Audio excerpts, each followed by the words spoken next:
lo primero, hasta el momento, de acuerdo a todo lo que hemos conversado, tenemos dos escenarios de las intervenciones asistidas con caballos.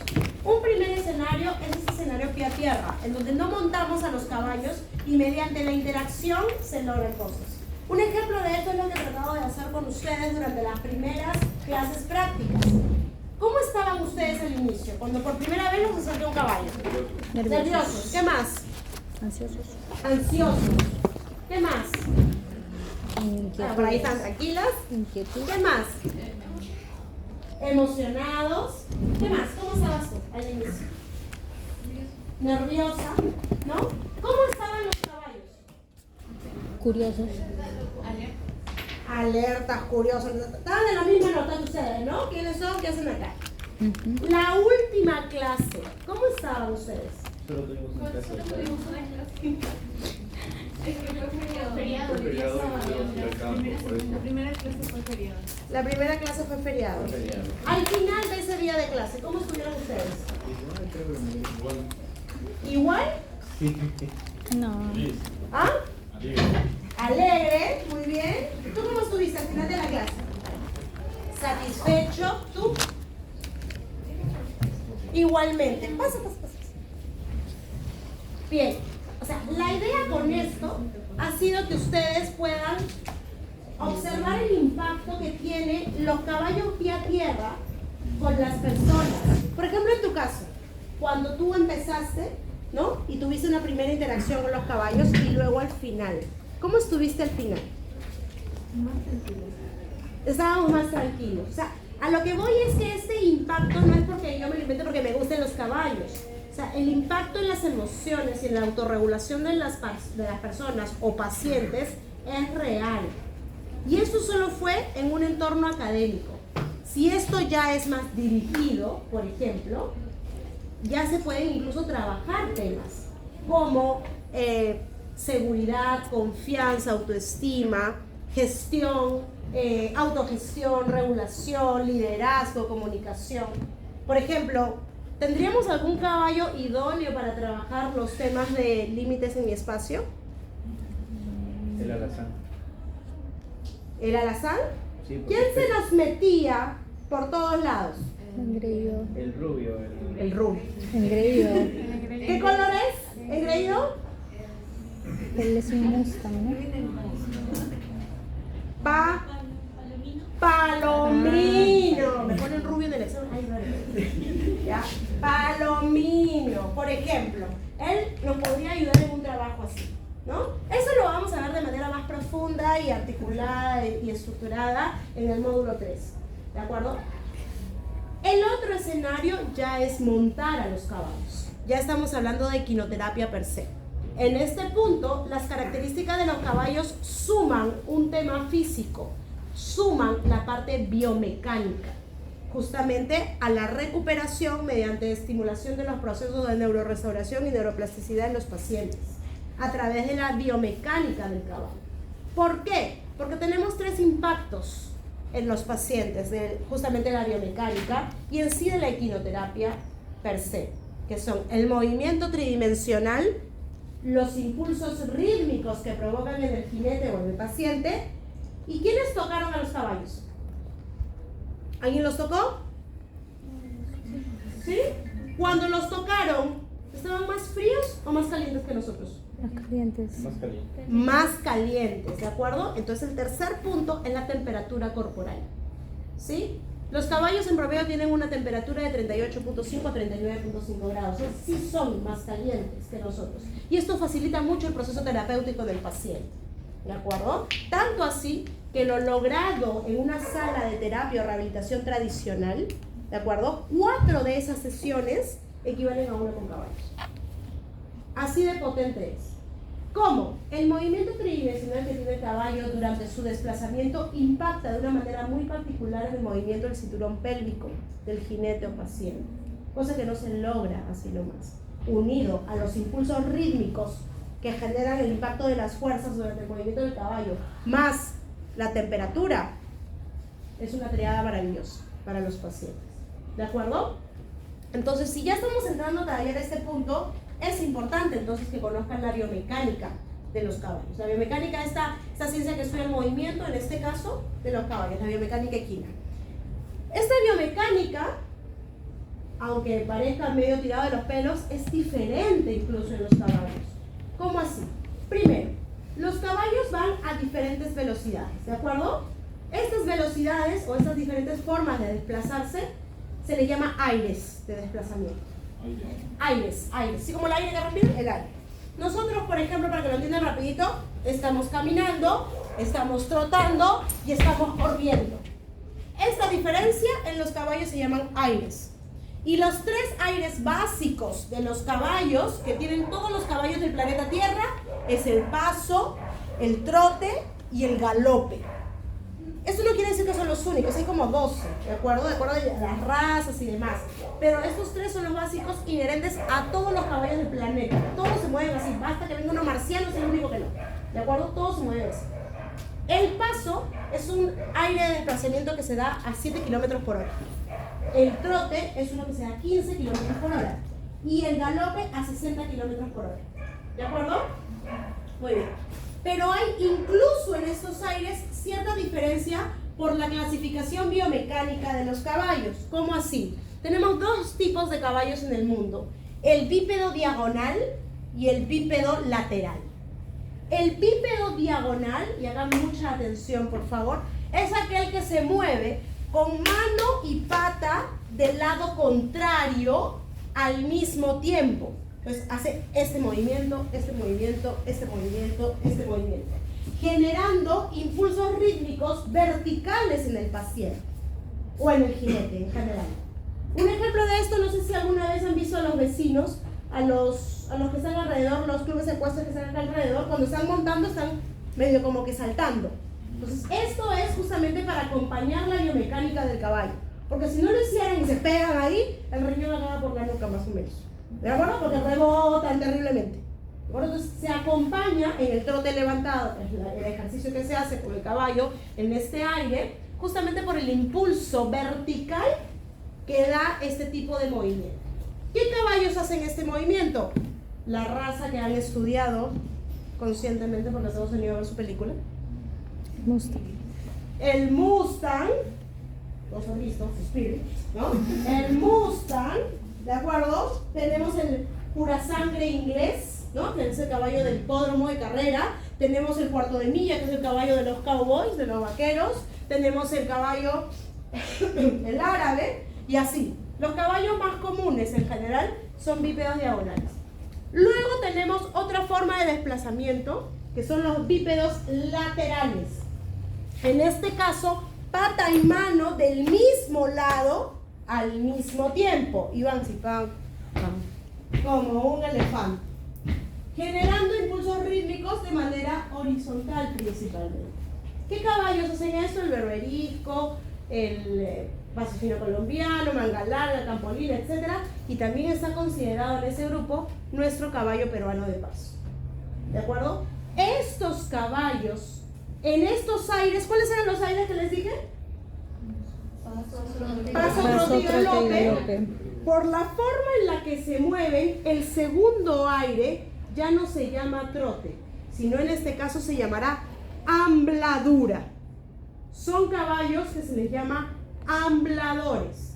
Los bípedos laterales son llamados ambladores. Y en el segundo aire no se dice que van al trote, sino van en ambladura. ¿Hasta ahí estamos? ¿Está claro? Bien. Pero ¿qué ocurre con el caballo peruano de paso? Su nombre nos puede confundir y pensar que solo va al paso, porque es el nombre de un aire. Pero no. ¿Cómo se llamaba? ¿Los bípedos laterales? Ambladores, con A. O sea, como lo escuché, ¿ya? A, ¿de acuerdo? En el caso del caballo, pero sin H, por favor, me ponen ambladura con un H y los mato. ¿Ya? El caballo peruano de paso también realizan sus tres aires, pero al ser un bípedo lateral, su segundo aire, por lo que les acabo de decir, sería la ambladura, ¿no? Ya, pero ¿qué pasa en su segundo aire? El caballo peruano de paso es el único en el mundo que en el segundo aire, en vez de andar así, ¿no? Como el elefante, hace esto. Paca, paca, paca, En vez de 2 tiempos, hace 4 tiempos. ¿De acuerdo? ¿Qué quiere decir? Va en ambladura rota. Cada miembro tiene un tiempo independiente en el piso. No lo hace al mismo tiempo. ¿Logrando qué cosa? ¿Por qué se mueve así el caballo pero no el paso? Que sea súper eficiente, haciendo que el jinete vaya como flotando cuando lo monta. Por eso es considerado el caballo de silla más suave del mundo. ¿De acuerdo? Entonces, este movimiento unido a estos movimientos que hace con los miembros anteriores que han visto, cuando se mueve el caballo pero no el paso, que parece que bailara, pero no baila, por favor. Los únicos que bailan son los seres humanos. Ni baila tu perro, ni baila el caballo. ¿De acuerdo? Pero le pongo música. No. Hace cosas aprendidas. Los únicos que escuchamos música y comenzamos, somos nosotros. El caballo no. Hace cosas aprendidas. ¿Ya? Sino que tiene una forma particular de moverse, ¿de acuerdo? Unido a este movimiento que les dije que era metiendo la pata debajo de la masa para la impulsión. Esto se llama en el caballo peruano de paso, el paso llano. El famoso paso llano. ¿De acuerdo? Que es esta combinación de movimientos. Entonces, ¿hasta ahí está claro? ¿Qué es lo interesante de esto? Que lo ideal para una equinoterapia, en teoría, son los bípedos diagonales, por los impulsos rítmicos que tienen. Sin embargo, o sea, verticales, y que el paciente, como va el paso, y bueno, hay toda una mecánica ahí detrás, pero lo interesante es que hay mucha equinoterapia que se hace con caballo, pero no de paso, como la que ustedes están aprendiendo acá, ¿no? En Washington hay una familia entera que se dedica a equinoterapia con caballo, pero no de paso. En el norte de nuestro país hay, o sea, en diferentes lugares hay. Un tema de tesis interesante es justamente hacer de repente una comparativa del impacto de la biomecánica del caballo por raza, por ejemplo, en la terapia de los pacientes. ¿Qué efectos tienen los bípedos diagonales versus los bípedos laterales? Dale, ¿no? ¿Ahí involucraría algo el precio? El hecho de que por qué tipo de caballos estás trabajando. ¿El precio a qué te O sea, refieres? el costo de las terapias, por así decirlo. Es que no, o sea, el caballo de terapia idealmente debe ser un caballo sano con una biomecánica sana. No te pide una raza en específico, ¿de acuerdo? Pero, por ejemplo, ¿qué razas se utilizan? Una, por ejemplo, que es una que se utiliza mucho y que es bien rica de usar porque es un caballo bastante amplio, ¿no? Y que grande, pero de una alzada que permite el manejo. Algo importante, por ejemplo, lo que dice su compañera cuando se adquiere un caballo de terapia, es el tamaño. Si tú eliges caballos muy grandes, estás agarrando al paciente así, ¿no? Entonces, idealmente el caballo no debe ser tan grande para que te permita un adecuado manejo del paciente. Cuando tú haces un control del paciente durante la sesión. Entonces tienes al paciente con un control adecuado. Alguien al lado, alguien jalando el caballo y alguien de atrás y alguien del otro lado, ¿no? Entonces, un fiordo, por ejemplo, es un caballo bastante interesante, ¿no? Para trabajar, porque es un caballo amplio, macizo, grande, diagonal, ¿de acuerdo? Pero no tan grande, 1,50 m la cruz, ¿de acuerdo? El peruano de paso también tiene un tamaño adecuado. Pero el tema son los tamaños. Más que o sea, lo que me va a costar en el caballo de sesión es que es un caballo que sea equilibrado, sano, clínicamente sano, con un temperamento estable, equilibrado, y la crianza que le voy a dar dentro de las instalaciones más adecuadas. ¿De acuerdo? Pero regresando a la biomecánica, ¿se entendió? ¿Está claro para todos? Bien. Entonces, si yo ya sé que esta biomecánica para mí va a ser importante, yo debo recordar también que responde a diferentes sistemas, ¿no? Al sistema óseo, muscular, incluso una palabrita por ahí sale, fascia. ¿Por qué? Porque se le ponen muchos elementos al caballo que pueden lesionarla o contracturarla, justamente impactando, delgadito, que la fascia ustedes saben que es una tela súper delgadita, no llegando de repente a hacer daño muscular en la fase aguda, pero sí de repente en la crónica, ¿no? Porque la fascia justamente va a impactar también, si tengo un dolor, tengo algún problema, va a impactar en la biomecánica del caballo. Desarrollo óseo. ¿Por qué me importa a mí el desarrollo óseo para la biomecánica? Tenemos dos grandes aspectos. El primero, justamente yo voy a requerir un animal que sea utilizado correctamente según la edad que tiene. Cuando los cartílagos de crecimiento se cierren, o sea, no todos, sino los necesarios para no impactar tanto en la integridad del hueso como en tendones y ligamentos, es la edad correcta para montar el caballo. Un caballo se monta a los 3 años, o sea, se le pone la primera silla y toda la macana. Cuando el caballo se le utiliza antes, que ocurre también en algunas disciplinas, probablemente comprometamos el tiempo de vida o tiempo de vida útil que tiene el caballo, porque cuando el hueso no está preparado para las fuerzas que le aplicas, ustedes saben, podemos ver desde microfracturas hasta problemas en lesiones, en tendones y ligamentos. ¿De acuerdo? Pero lo que yo busco no es solamente en un caballo de terapia que sea montado, o sea, que tenga 3 años para poder montarlo, sino que más voy a buscar la estabilidad mental.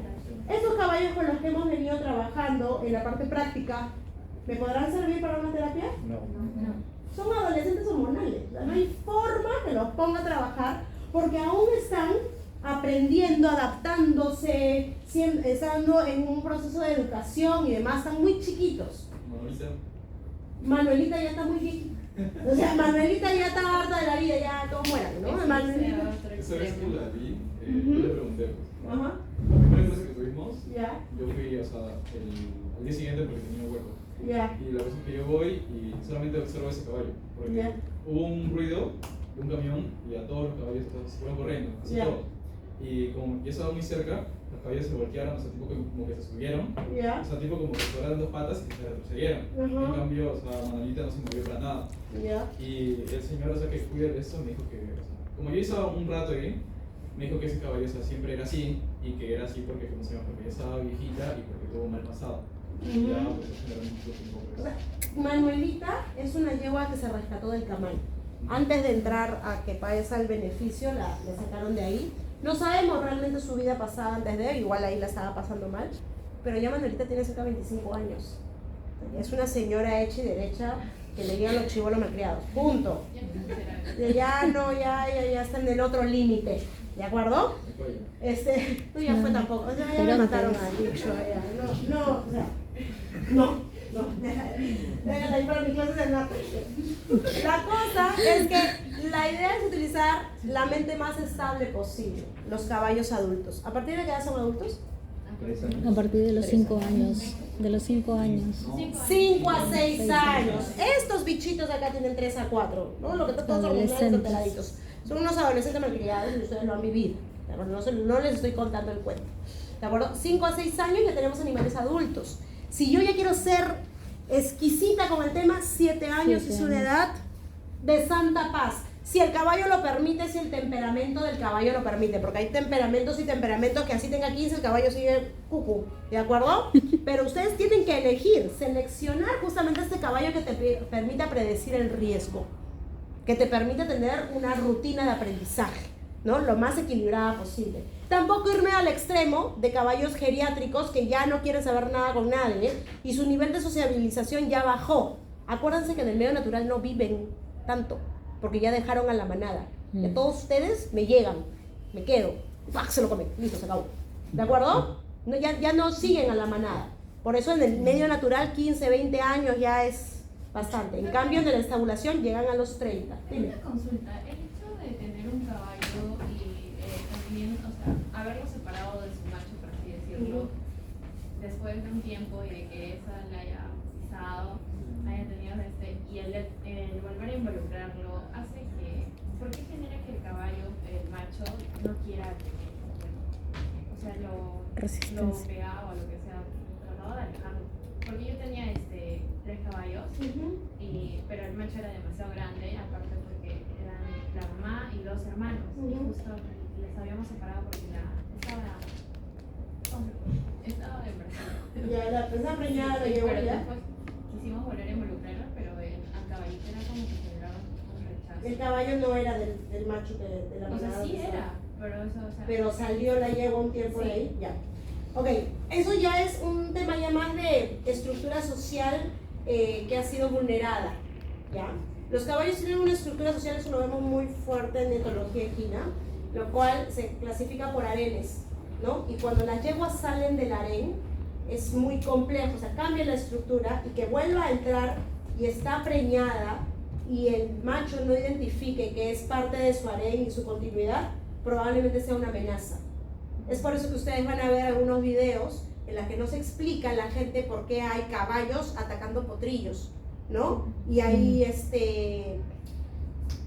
No los considero esa se manera. me dio el nombre ahorita, pero hay infanticidios, mucho infanticidio en manada de caballos. ¿Por qué? Porque justamente en una sociedad estructurada por harenes, si el macho no preserva su línea y hay una yegua que entra preñada, pero se fue y regresó, o sea, no identifica que es de su harén y continuó, y estaba preñada, ese bicho no es mío, se va. Y hay ahorita un video viral en TikTok ahorita, o sea, lo he visto hace una semana, en la que hay una cebra macho ahogando a un potrillo.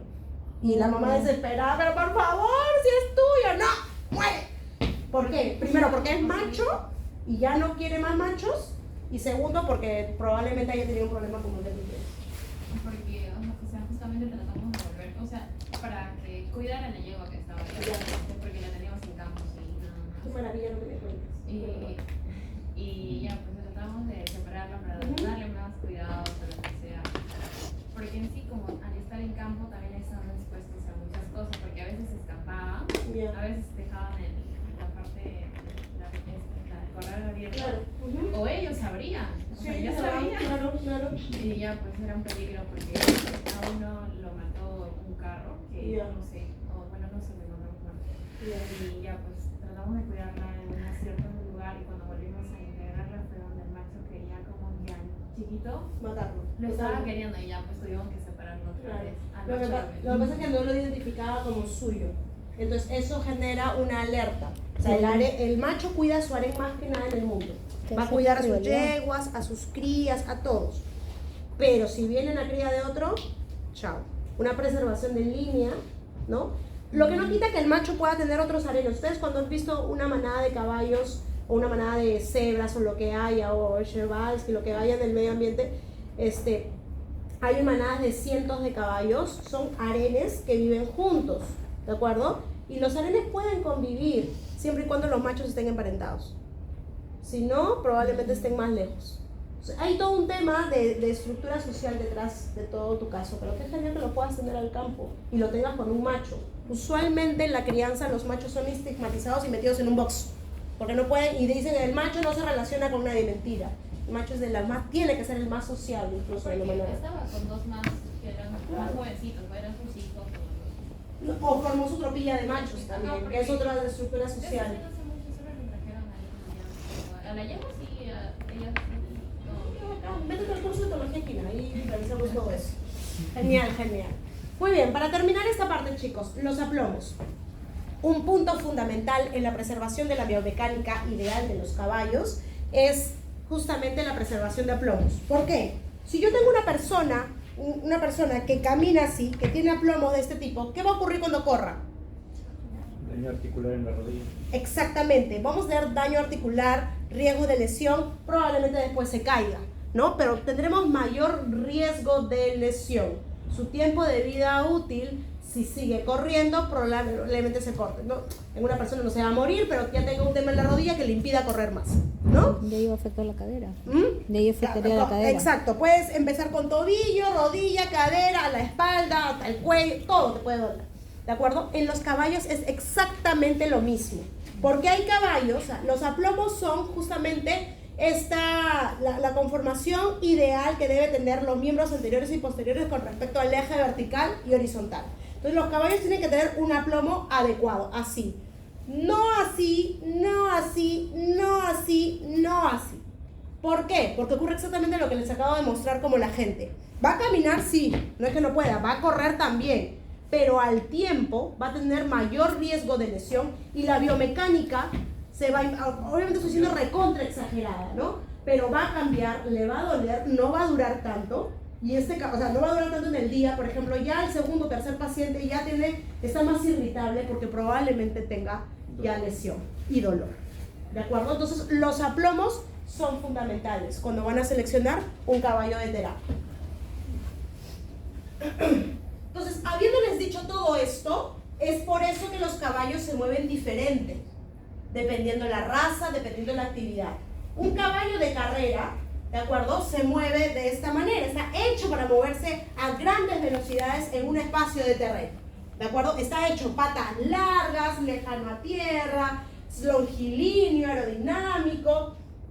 Tenemos a un caballo peruano de paso, hecho para moverse eficientemente y miren cómo flota.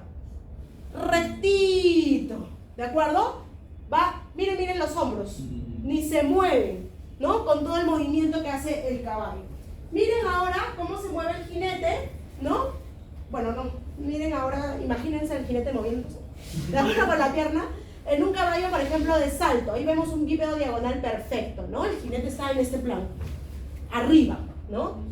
Y cómo se mueve el jinete de aquí, que es en un caballo en una carrera de barriles, ¿no? Miren cómo está en este plan y la potencia que debe tener en la grupa el caballo para el momento de dar el giro nuevamente arrancar a velocidad, porque arranca de frente al galope, no le da tiempo para ni siquiera el trote, ¿no? Arranca así, entonces es potencia de grupa y demás. Todos esos movimientos los puede hacer un caballo con una biomecánica adecuada. ¿Qué busca el caballo todo el tiempo? Vaya al paso, al trote, al galope. Justamente busca mantener su centro de gravedad en equilibrio y balance. Puede ir a cualquier velocidad, pero su centro de gravedad va a permanecer constante. Y esto es lo que busca el caballo en movimiento. Es por eso que tenemos que preservar a plomos, tener tono muscular, ¿no? ¿Cuál es el músculo que quiero preservar para cuidar justamente el tema de ponerle una silla y un jinete todo el tiempo? El longuísimo. Excelente, el longissimus dorsi, ese músculo que está en el dorso del caballo. En el dorso del caballo, donde va la montura. Ese músculo es súper importante y es uno de los primeros que se atrofia por edad, por excesivo peso, excesivo uso. ¿Cuándo notamos que es un músculo atrofiado? Cuando tú tocas en esta parte lateral y en vez de tocar músculo, tocas el frente hueso.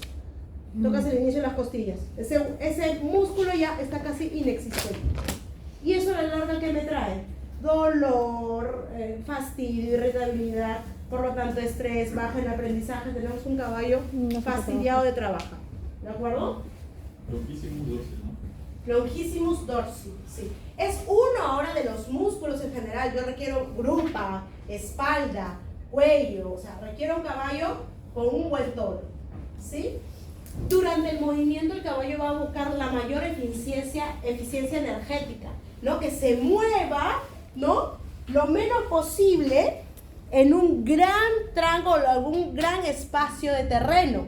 El único caballo que va a moverse lo máximo posible en un espacio chiquito va a ser el paso fino colombiano. Si ustedes buscan sus videos en YouTube, ese caballo lo que va a hacer es moverse así en 30 centímetros.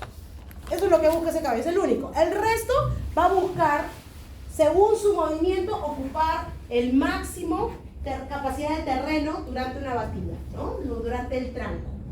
¿Hasta ahí alguna pregunta? Muy bien, chicos. Entonces, ya habiendo revisado biomecánica, conductas naturales del caballo, indicadores etológicos, ¿qué significa comportamiento anómalo? Vamos a pasar a ver lo que es bienestar. Dime. Al galope, todos los caballos corren de la misma manera, ¿verdad? Los dos miembros delanteros en un ritmo y los dos miembros exacto. delanteros. Ajá. Sí, el Ahí galope no hay sí. distensión de diagonal, laterales. No, tratan todos. Lo que Todos. sí hay, por ejemplo, hay galope derecho o galope izquierdo, dependiendo de lo que logres. Sí, pero eso ya son temas en equitación que se ven más específicos. Pero sí, la gran mayoría van al mismo tiempo. Lo único que varía es en el paso. En el paso sí se ve muy evidente el diagonal y el lateral, que es el primer año. ¿Ya? Muy bien. El bienestar animal, chicos, no es una frase que solo se escucha bonita, ¿de acuerdo? Es un estándar internacional orientado a la calidad de vida de los animales domésticos que están bajo tenencia responsable de los seres humanos. Pasa primero por un dilema ético y moral, evidentemente, de tener lo mejor posible los animales. Y segundo, cuando hablamos de producción animal, es lo más rentable. Un ejemplo de esto es, por ejemplo, las corridas de toros. ¿El toro lo pasa bien? No. ¿En la corrida? No. ¿En general? Depende ¿De qué? de cómo sea la corrida. Porque hay corridas en las que se mata el toro, que ahí no la pasa bien, pero hay corridas en las que... Pero ya, en la que no se mata el toro. No se mata. Ya imagínate, el toro pasa ¿Se puede usar esa carne después? No, se estresó. ¿Por qué no se puede usar la carne después? ¿Por qué? El toro está en un ambiente muy... Por la mala vibra, no, pues, ¿por qué? ¿Ah? Como que está muy estresado por el cortisol. Cuando uno libera cortisol, ¿de acuerdo? Afecta directamente a la carne. Ese tema de los toros, no vamos a entrar al tema que puede haber detrás, ¿de acuerdo? Pero en general es un ambiente totalmente artificial en el que el toro está alerta. Y este sentido de alerta crónico genera un impacto. Y un ejemplo clarísimo de eso es que no se utiliza la carne de pez. No se puede utilizar, no se vendería la carne de pez. Y así ocurre en general con los animales, ¿de acuerdo? Animales que pasan por bienestar deficiente, su producción o rendimiento no se vuelve sostenible. Es por eso que hoy en día, felizmente, regresando al tema de los animales de compañía, ¿ustedes pueden ir a la calle y patear a un perro? Ya no, ¿no? ¿Te ven? A la carceleta te siguen a 24 horas, ¿no? Porque hay una ley, ¿ah? 3 años. Y ya ven, encima. Y si él lo mata, ya no sé cuánto más te vas preso. Es que son 3 años. ¿Solo? 3 años. Pero ya, o sea, hay una pena a lo que voy. Hoy en día no eres libre de maltratar a un animal de compañía.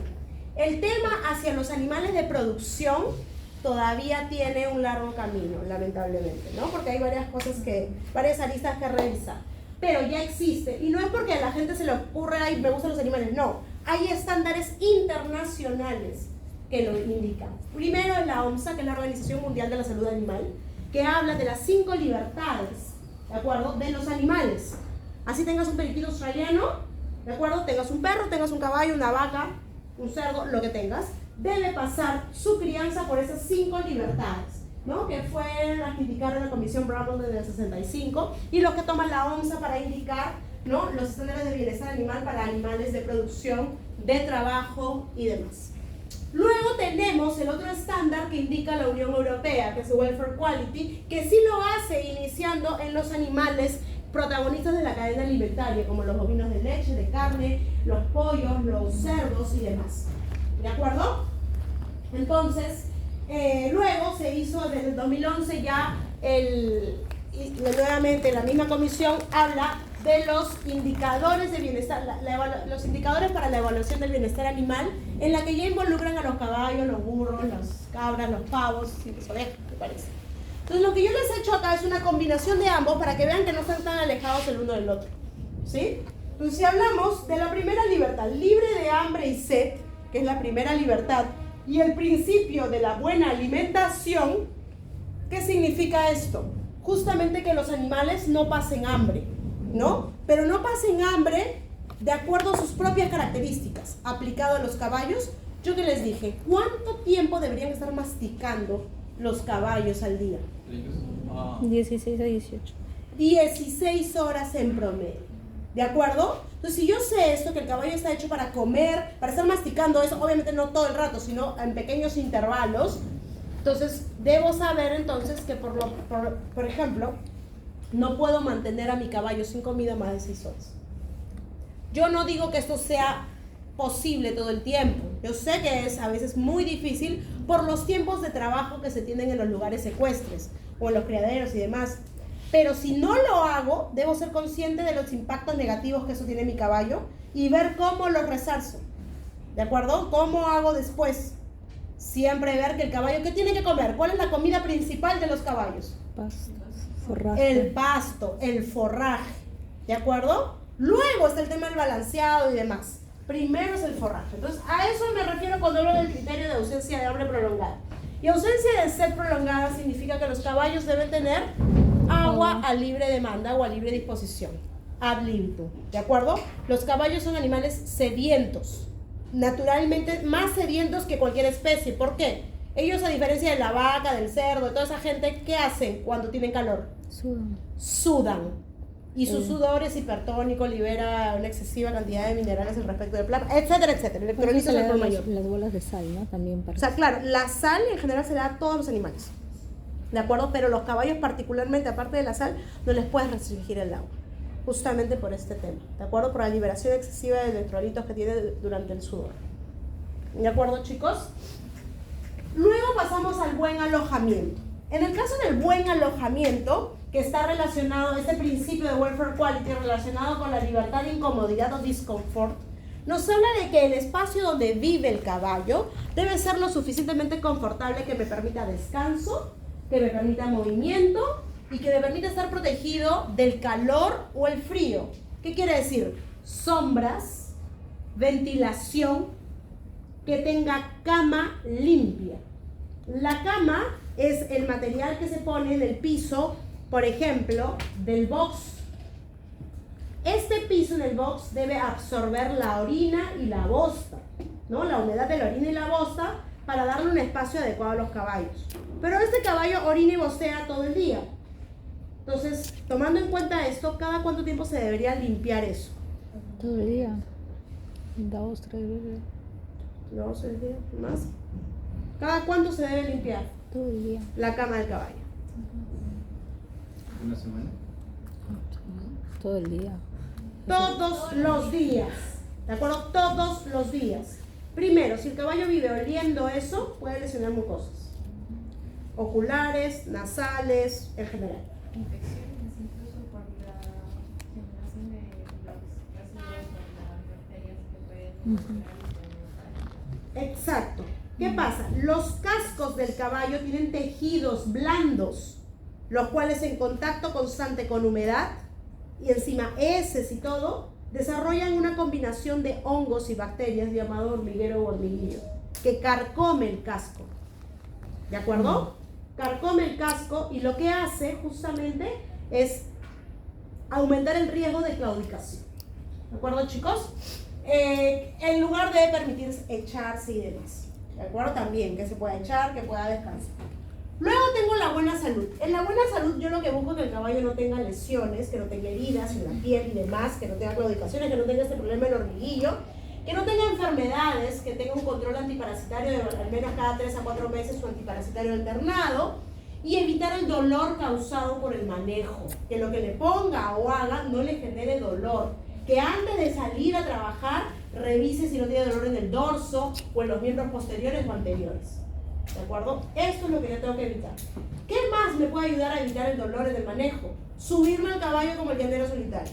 ¿De acuerdo? De un salto, de un brinco, porque me encanta. Y lo hace 1, 2, 3, 4, 5 veces al día. Entonces, esto a la larga va a lesionar al caballo o va a generar algún tipo de dolor o sensibilidad. Entonces, usa tu escalera. Usa tu escalera. Todo sitio, sobre todo de terapia, equitación y demás, tiene una escalera para que la gente se suba lo más adecuadamente posible para el caballo. ¿De acuerdo? Y en buen comportamiento acá ya ustedes son expertos, porque ya han visto qué significa que un caballo tenga una expresión de comportamiento social adecuado. ¿Qué debe hacer un caballo con otro? Acicalarse, ¿de acuerdo? Su algoritmo de defensa debe tener un comportamiento social, ¿no? Adecuado. Expresión adecuada de otras conductas, que coma y no quiera pelearse con todo el mundo, que beba y que no bote al resto, ¿no? Porque todo ese tipo de agresiones entre caballos no es que quiera ser el dominante y todo, sino que es un nivel de estrés que está expresando. Relación humano-animal positiva, ¿la vivieron? Sí. Sí, ¿no? Eso es una expresión natural positiva, ¿no? Que el caballo esté alerta a ustedes, que reaccione a ustedes y que no quiera matarlos. Con eso ya es bastante, ¿de acuerdo?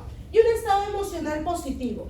Todo lo que han vivido con los caballos, lo han vivido porque el caballo ha estado alerta, curioso, atento, ha estado en este plan con ustedes. Si yo la primera aproximación con los caballos lo hubiera hecho con los que están así, No, pues. No hubieran puedo. podido leer etología, poder sentirse mejor, probablemente no. Entonces, el estado emocional de mi caballo de terapia debe ser positivo. ¿De acuerdo, chicos? Bien. ¿Hasta ahí alguna pregunta? Bien. Muy bien, chicos. Hasta acá viene en su evaluación continua. En su parte práctica, que esté con ustedes el sábado, lo que ustedes van a hacer es justamente revisar esto en las instalaciones. ¿De acuerdo? Van a trabajar ahora con los caballos, en el tema de comida, limpieza, corrales y demás. Van a ver el alojamiento, que es el tema de esta utilización. ¿Sí, chicos? Bien, son libres. Ya no nos vamos a ver hasta el módulo 3, que empieza la próxima semana con su profesor Carrillo, y el día sábado van a tener su práctica constante. ¿Ya? Ni la fijas, las fijas. Pero nos vamos a ver en el tercer módulo. Ya vamos a trabajar juntos. Las fijas.